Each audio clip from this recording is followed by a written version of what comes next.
imagine you can have 100% photorealistic lighting each time without any trouble. Just pick and choose the sky type, sun position, and that's it. Well, now you can, with Vermeer by Stableworks. When you open this tool, their custom sun setup is created. Then, if you click Overview, you have access to all the purchased skies. We can select the one we like and load it into our scene.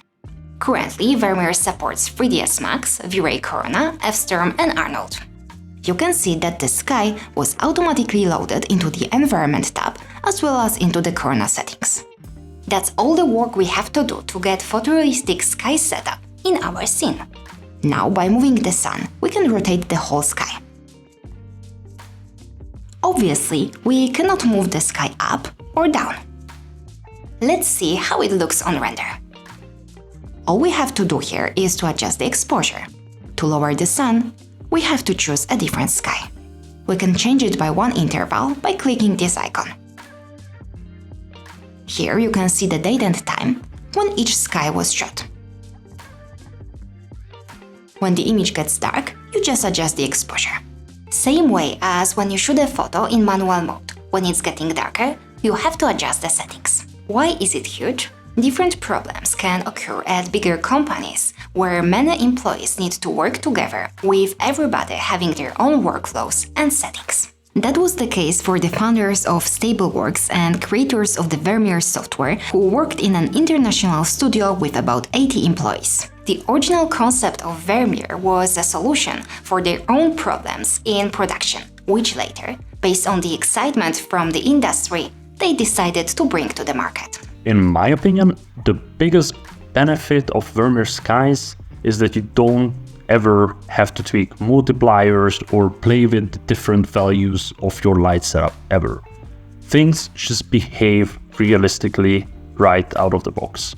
So, for example, your objects and materials in a scene, they just work in every situation. So you don't have to, push them or set up some crazy values to have proper reflection or refraction, with just simple setups and then with the correct lighting, things just look realistic. The Vermeer tool has more nice capabilities.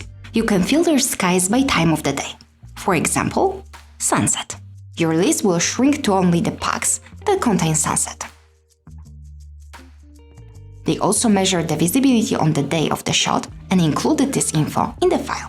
Now, if you click Simulate Atmosphere, you will automatically have a fog created which looks the same as it looked on that day. I love that. You can also mark a sky as your favorite and quickly switch between them.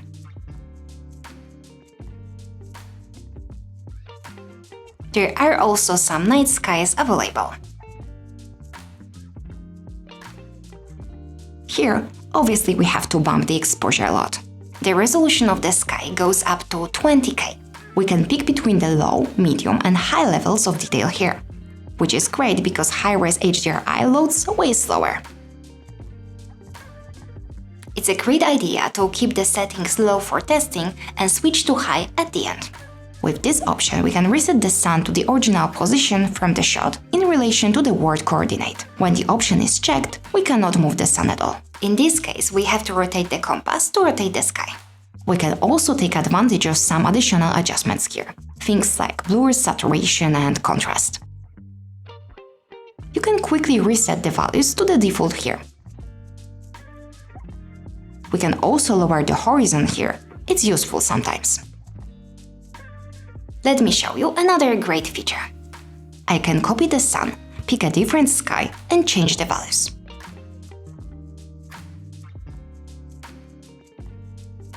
Now it's rendering the new sky, but when I select the first sun, we can go back to rendering it. We can edit the scene and move objects around and all works fine.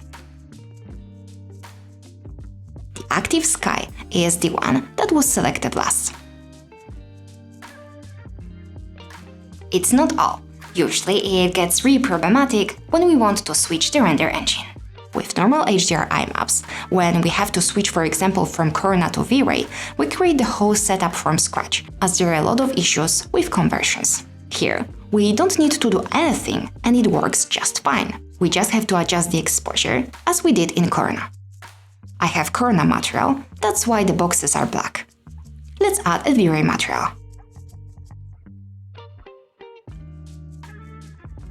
It couldn't be simpler than that. With this method, you can behave in the software like a real-life photographer, and finally, the process is more about storytelling than technicalities. You have a photorealistic sky, which works well straight away. You set the artificial lighting with real-world values and control just your camera to adjust the exposure. In this example, the artificial lights are always on, but are not visible too much when the sky and sun are bright because camera exposure is low. When the sky gets darker, we have to increase the exposure, making the artificial light brighter and brighter. You can test it yourself. Turn on your lamp on a bright sunny day and take a photo. It will be barely visible. And then do the same at night. As you can see, it's pretty amazing. Vermeer is not just another HDRI store. Yes, there's a reason why we like to call them sky scans and not HDRIs. And it's not just a marketing rephrase. So we don't manually touch any of the skies that we capture. They are literally one-to-one scans of real life. The magic is in a way they capture the skies, which we'll talk about later. But this method results in a lot of benefits. Due to a lot of technical challenges and limitations, usually HDRIs are not captured with a full dynamic range, and their intensities, contrast, and color values are also off. And these all sound just like some small minor details, but when it comes to the final result, they actually matter a lot. Also, for example, when we go shooting, we record a lot of meta information on the spot, like weather conditions, temperature, cloud coverage. So later, based on all this data, and then of course the possibilities of the different render engines, we can precisely simulate things in 3D. Basically, if you load the sky into 3ds Max and use the same camera settings, the lighting will look 99% the same as on the photo shot this day. To purchase it, you will go to Stableworks website and choose the skies you like. For example, this product will give you a time-lapse consisting of 20 individual skies shot from 21 past 6 to 17 past 7. They were so kind to provide a special discount for you guys. You can get 20% off with the code AVA20. The Vermeer Sky tool comes for free with Purchase Sky and can be downloaded from your account. Then you just need to extract it and place the script in the Startup Scripts folder.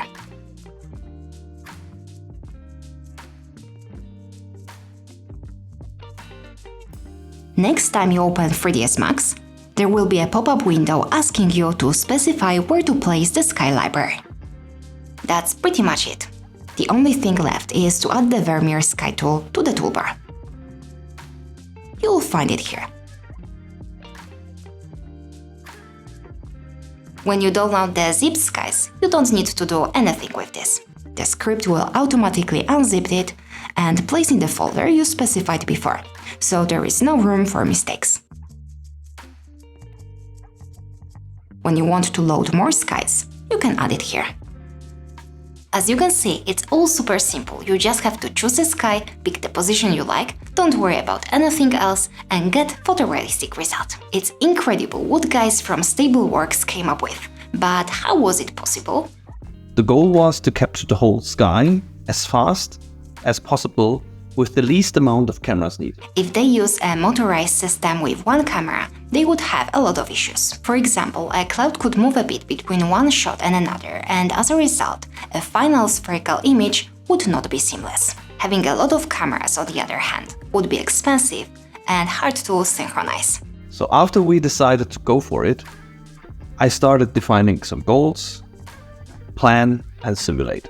By simulating the spherical coverage with those camera systems, I found the minimum amount of cameras, the right angles, focal length, and of course the orientation and position of each and every camera to maximize the coverage, but also maximize the resolution. So once you had the hardware and software running, how was the shooting process? What issues did you encounter? Of course, the weather, the timing, and location are all big issues.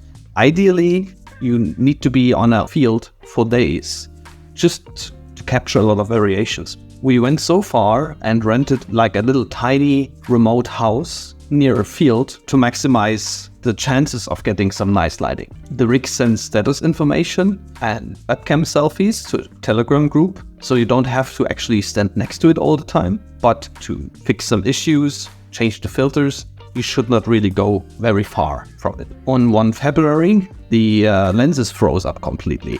With this small issue, we lost hours of material. Alex also told me that while shooting, he measures the light intensity and colors using spectrometer. Then he compares the results in 3D with measured data to see if the values from render are the same as they were in reality. Tremendous effort. Now, when the product is live, after years of hard work, you must feel great. In the end, I love the fact that the effort was worth it. Because feeling the same lighting situation in a rendering now that I experienced on the field is just amazing. The tool is awesome. I will be using it daily, so I guess you don't stop here. What are you guys up to next? Based on all the positive feedback and the growing user base, when it comes to the skies, we of course would like to capture more of them, and not just different times of the year or different conditions, but we also would like to shoot in different locations. When it comes to our longer term goals, as more and more skies become available in our library, in the future we would like to have a better organizational system inside the 3D software and also different ways for distribution like on-demand downloads. Also, besides the skies, we would like to release the other building blocks of the concept that currently are only in alpha phase. One is Vermeer Lights, which is our tool for scanned artificial light sources that work in sync with all the sky scans.